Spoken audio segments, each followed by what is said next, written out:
Hey guys, guns and Gulaabs ಅಂತ ಒಂದು Netflix ಅಲ್ಲಿ ಸೀರೀಸ್ ರಿಲೀಸ್ ಆಗಿದೆ. ಇದೊಂದು ಡಾರ್ಕ್ ಕಾಮಿಡಿ ಮತ್ತೆ 90s ಗ್ಯಾಂಗ್ಸ್ಟರ್ ಸೀರೀಸ್ ಆಗಿದೆ.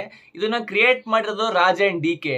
ಸೊ ಅವ್ರು ಯಾರು ಅಂತ ನಿಮ್ಗೆ ಗೊತ್ತಿಲ್ಲ ಅಂದ್ರೆ ಫರ್ಜಿ ಮತ್ತೆ ದಿ ಫ್ಯಾಮಿಲಿ ಒನ್ ಅಂತ ಒಂದು ಗ್ರೇಟೆಸ್ಟ್ ಮಾಸ್ಟರ್ ಪೀಸ್ ಡೈರೆಕ್ಟ್ ಮಾಡಿರೋಂಥ ಡೈರೆಕ್ಟರ್ಸ್ ಇದನ್ನ ಡೈರೆಕ್ಟ್ ಮಾಡಿದ್ದಾರೆ. ನಾನು ಇದನ್ನ ನೋಡಿ ಮುಗಿಸಿದೀನಿ.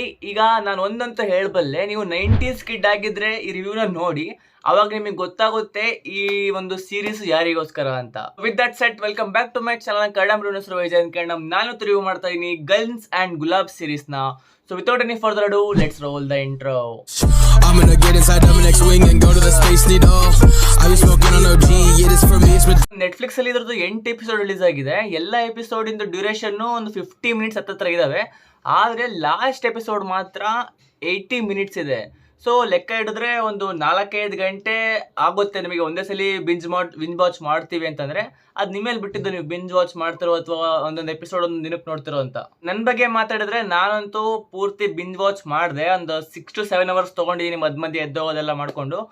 ಆದರೆ ನನಗಂತೂ ಮಜಾ ಬಂದ್ಬಿಡ್ತು. ಯಾಕಂದರೆ ಈ ಕ್ಯಾರೆಕ್ಟರ್ ಇಂಟ್ರೊಡಕ್ಷನ್ನು ಮತ್ತು ಸ್ಟೋರಿ ಟೆಲ್ಲಿಂಗ್ ಇದೆಯಲ್ಲ ಈ ಒಂದು ಸೀರೀಸ್ ಒಳಗಡೆ, ಅಲ್ಟಿಮೇಟ್ ಆಗಿದೆ. ಯಾಕಂದರೆ ರಾಜ್ ಅಂಡ್ ಡಿ.ಕೆ ಅವ್ರದ್ದು ಹ್ಯಾಟ್ಸ್ ಆಫ್ ಹೇಳಬೇಕು ಅವ್ರ ಸ್ಟೋರಿ ಟೆಲ್ಲಿಂಗ್ ಪ್ರೊಸೆಸ್ಗೆ.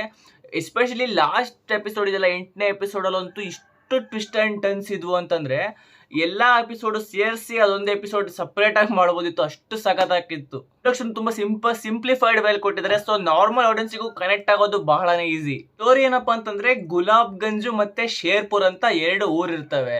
ಆ 2 ಊರಲ್ಲೂ ಸಪ್ರೇಟ್ ಆಗಿ ಅವ್ರದ್ದೇ ಆದಂಥ ಗ್ಯಾಂಗ್ ಲೀಡರ್ಸ್ ಇರ್ತಾರೆ. ಆ ಶೇರ್ಪುರಿಗೂ ಮತ್ತೆ ಇದು ಗುಲಾಬ್ಗಂಜಿಗೂ ಬರ್ತಾ ಇರಲ್ಲ. ಸ್ವಲ್ಪ ನಾರ್ಕೋಟಿಕ್ಸ್ ಇಂದ ತಡ್ಕೊಂಡು ಸ್ವಲ್ಪ ಕೊಟ್ಟಿದ್ದಾರೆ. ಆದ್ರೆ ಬಹಳ ಸ್ಪಾಯ್ಲ್ ಮಾಡಲ್ಲ ನಿಮಗೆ. ಇದ್ರದ್ದು ನನಗೆ ತುಂಬಾ ಇಷ್ಟ ಆಯ್ತು. ಅದ್ರದ್ದು ಪ್ರೆಸೆನ್ಸ್ ಆಫ್ 90s ಎರಾ ತೋರ್ಸೋದಕ್ಕೆ ಏನೋ ಒಂದು ಕಷ್ಟಪಟ್ಟಿದಾರಲ್ಲ, ಅದು ಡೆಫಿನೆಟ್ಲಿ ಕಾಣುತ್ತೆ. ಯಾಕಂದ್ರೆ ಎಷ್ಟೆಷ್ಟು ಚಿಕ್ಕ ಡೀಟೇಲ್ಸ್ ಆಗಿರ್ಬೋದು, ಹೇರ್ ಸ್ಟೈಲು, ಹಾಕೊಳ್ಳೋ ಸ್ಟೈಲು, ಬಟ್ಟೆದು, ಆಮೇಲೆ ಕಾಯಿನ್ ಬೂತ್ ಇಂದು ಬ್ಯಾಕ್ ಗ್ರೌಂಡ್ ಪ್ಲೇ ಆಗೋ ಮ್ಯೂಸಿಕ್ ಎಲ್ಲ 90s ನಾಸ್ಟಾಲ್ಜಿಯಾ ನಿಮಗೆ ತರಿಸ್ತಾ ಇರುತ್ತೆ. ಮ್ಯಾಡ್ ಕ್ಯಾಸ್ಟಿಂಗ್ ಬಗ್ಗೆ ಸ್ವಲ್ಪ ಮಾತಾಡೋಣ.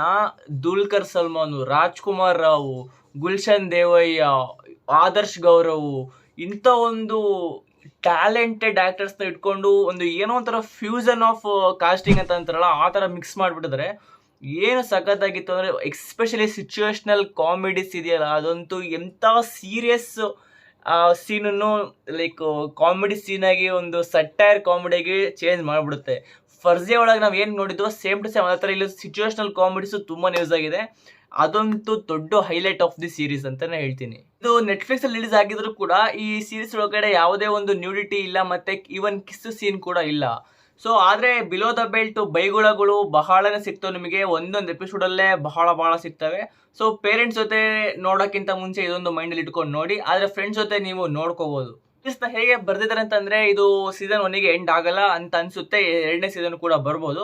ನನಗಂತೂ ತುಂಬಾನೇ ಇಷ್ಟ ಆಯ್ತು. ಆದ್ರೆ compare to family man and Farzi ಇದು ಅಷ್ಟೊಂದು ನನಗೆ ಇಷ್ಟ ಆಗಲಿಲ್ಲ. ಆದ್ರೂ ಕೂಡ ಇದು ನೋಡ್ಕೋಬಹುದು, ಮಸ್ತ್ ಮಜಾ ಬರುತ್ತೆ ನಿಮಗೆ. ಟೈಮ್ ಪಾಸಿಗಂತೂ ಯಾವುದೇ ಧೋಖ ಕೊಡಲ್ಲ. ಸೊ ಡೆಫಿನೆಟ್ಲಿ ಈ ವೀಕೆಂಡ್ ಅಲ್ಲಿ ನೀವು ನೋಡ್ಬೋದು ಅಂತ ಹೇಳ್ತಾ ಇದ್ದೀವಿ. ನಮಗೂ ಸರಿ ವಿಡಿಯೋಸ್ ಲೈಕ್ ಮಾಡಿ, ಸಬ್ಸ್ಕ್ರೈಬ್ ಮಾಡಿ ಚಾನಲ್ಗೆ. ನಾನು ಸಿಗ್ತೀನಿ ಬೇಡ topics get till then take care, by.